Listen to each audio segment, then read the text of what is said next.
પ્રીએક્ટિવ sim card સાથે 3ની ધરપકડ કરી 672 સિમ કાર્ડ કબજે કરાયા। ગેરકાયદેસર પ્રવૃત્તિઓમાં થતો હતો ઉપયોગ। સુરત પોલીસે પ્રીએક્ટિવ સિમ કાર્ડના રેકેટનો પર્દાફાશ કર્યો છે।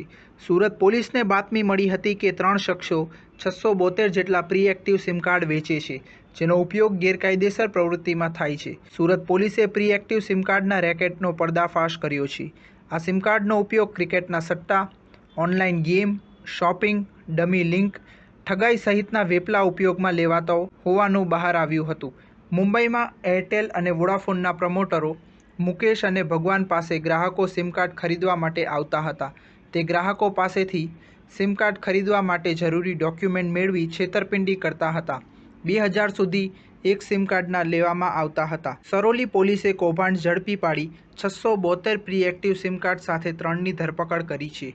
આ પ્રીએક્ટિવ સિમ કાર્ડનો ક્રિકેટના સટ્ટા, online game, shopping, dummy link, ઠગાઈ સહિતના વેપલામાં ઉપયોગ કરાતો હતો। સ્ટાર ન્યૂઝ 7 હંમેશા સચ્ચાઈની સાથે।